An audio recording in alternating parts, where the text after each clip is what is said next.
In tonight's headlines, the Observatory warns of more unsettled weather as first red rainstorm warning of the year dumps more than 400 millimeters of rain in Tseung and Tseung.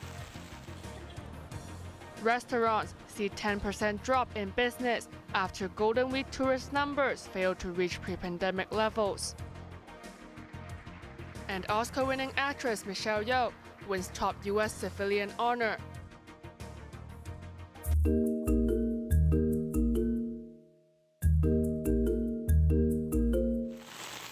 Thundery showers woke up Hong Kongers early this morning, prompting the Observatory to issue the first red rainstorm warning of the year at 8:55 a.m. Residents in Tseung and Tseung were most affected, with nearly 400 millimeters of rainfall recorded in the two districts as of 5 p.m. today. At one point, the Transport Department was forced to close 7 roads in Tseung district and part of the Tseung Lantine Tunnel. 12 reports of landslides, including a severe mudslide along the Yongshi-O Road near Chap Fok Road, occurred around 3 p.m. And a retaining wall measuring 6 meters by 9 meters collapsed on Hang Hao Road in Tseung, partially obstructing pedestrian walkways and traffic lanes. Affected sections of the road had to be shut and traffic was diverted.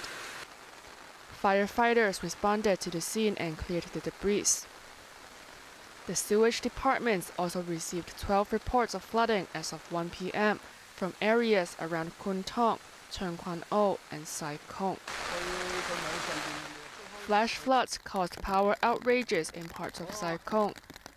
Flooding also hit restaurants and stores at some shopping malls in Tseung.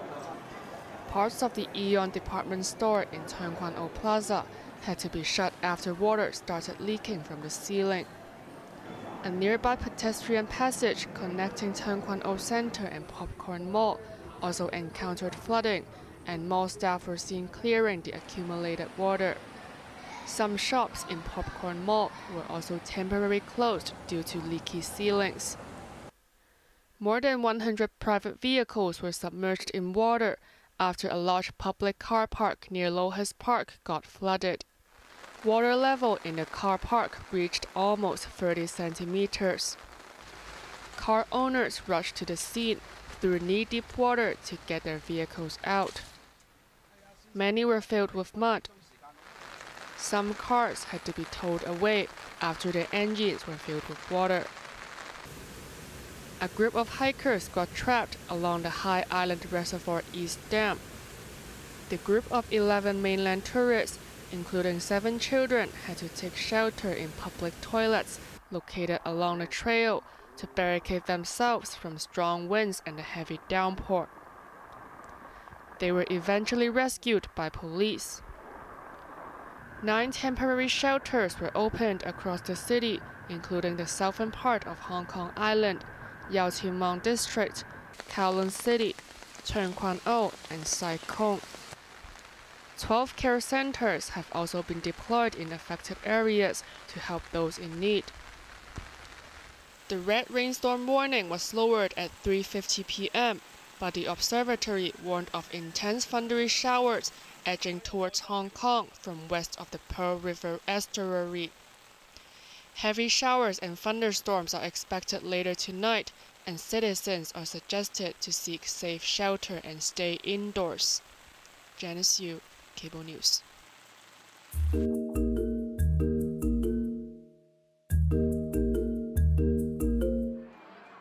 Taking advantage of the week-long holiday, more than 180,000 mainland tourists entered Hong Kong on Labor Day.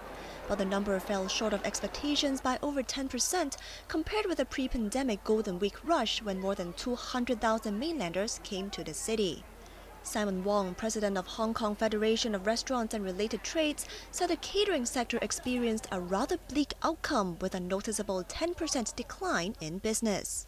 We see that the business in some areas in Hong Kong, like in Tsim Sha Tsui, in Mong Kok,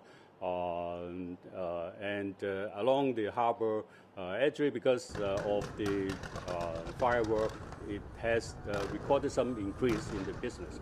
But for other districts in Hong Kong, I did visited several districts in Hong Kong and saw that not too many people visiting the shopping malls.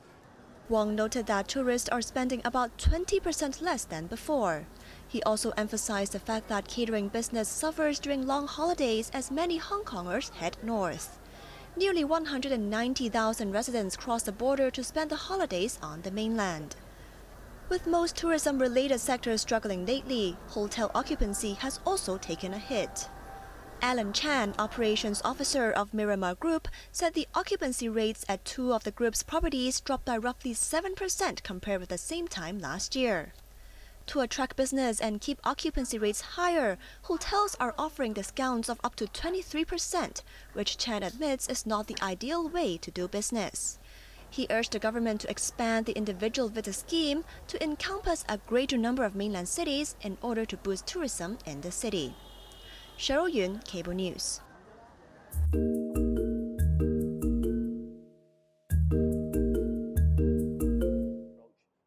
Secretary for Labor and Welfare Chris Sun said employers need not worry about the new minimum wage formula, which now forbids reduction in wages. Speaking on a radio show this morning, Sun said the new mechanism, which will be implemented next year, is meant to safeguard 17,000 grassroots workers in the city who are currently earning the minimum wage of $40 per hour. If you look at the composition of the formula, it has taken into account, on the one hand, is the need to protect those earning the minimum wage, that wage is being protected, and also at the same time to ensure that the formula is affordable and also acceptable to the business sector. Sun also highlighted the issue of work safety measures in confined spaces. New guidelines will be implemented in the following few weeks, he added, after two workers died of inhaling high concentrations of toxic gas while working inside a manhole in Sha Tin last week. Security cameras will be installed at the entrance and exits of manholes to ensure the protection of workers' occupational safety and health. Footage from the cameras will be kept for at least a year if a review is required. Sun also mentioned that the code of practices will be constantly upgraded and revised when necessary. Janice Yu, Cable News.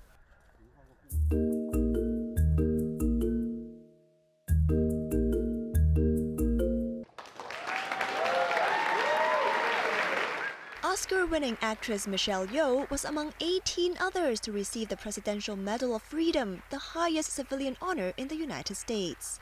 At a ceremony in the White House, U.S. President Joe Biden commended the Hollywood superstar for her groundbreaking achievements that have shattered stereotypes and glass ceilings, enriching American culture both on and off the screen. The Malaysian-born actress made history last year by becoming the first Asian to receive an Academy Award for Best Actress. Katie Ledecky is a symbol of perseverance and strength. Also on the list of honorees was U.S. Olympic swimmer Katie Ledecky, who has won 7 gold medals and a record-breaking 21 World Championship titles. Just 3 months away from competing in her 4th Olympics, U.S. President Joe Biden once again made fun of being old, telling the 27-year-old swimmer that age is just a number. Other notable figures among the list of recipients include former U.S. House Speaker Nancy Pelosi, former U.S. Vice President Al Gore, and former New York Mayor Michael Bloomberg.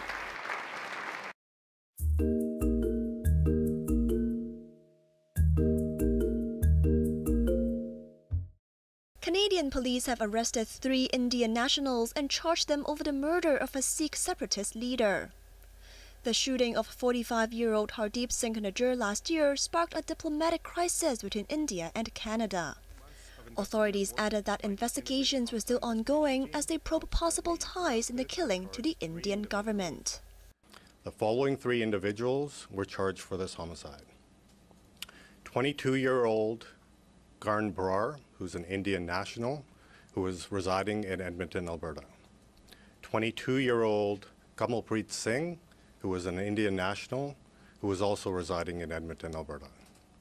28-year-old Garnpreet Singh, who is also an Indian national, residing in Edmonton, Alberta. This investigation does not end here. We are aware that others may have played a role in this homicide, and we remain dedicated to finding and arresting each one of these individuals. Niger was shot by masked gunmen outside a Sikh temple in the city of Surrey in Vancouver in June last year. Authorities said there may be others involved in the killing and are not ruling out the possibility of more arrests or charges. Last September, Canadian Prime Minister Justin Trudeau alleged the Indian government's involvement in the killing, but did not provide any credible evidence to back the claim. India has strongly denied the allegation and accused Canada of providing shelter to Sikh extremists who wants the North Indian state of Punjab as a separate country for Sikhs. The diplomatic fallout saw both countries expel senior diplomats. Cheryl Yun, Cable News.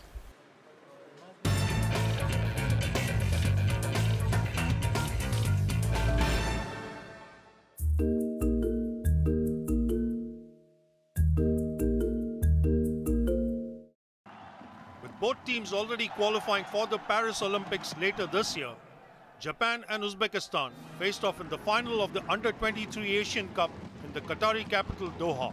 The Central Asians were on the front foot in the first half, dominating the midfield, but an early strike from Jasurbek Jalolidinov went straight to Japanese keeper Leo Kokubo. Japan defended patiently as the Uzbeks tried to get a breakthrough, but Kokubo denied all attempts. The deadlock was finally broken in second half added time when substitute Fuki Yamada struck for Japan on 91 minutes. Yamada slotted one, slicing through two defenders to find the back of the net. However, the victory celebrations were cut short when Japan conceded a late penalty. But all the prayers did not help Uzbekistan as Kokubo threw himself to his right to save the shot from Umar Ali Rahmanaliyev. Hanging on to their narrow lead, Japan held on for a 1-0 victory, which came at the end of a tense encounter which lasted more than 100 minutes. Japan became the first side to win the tournament twice, having done so in 2016. Sachin Kadwi, Cable News.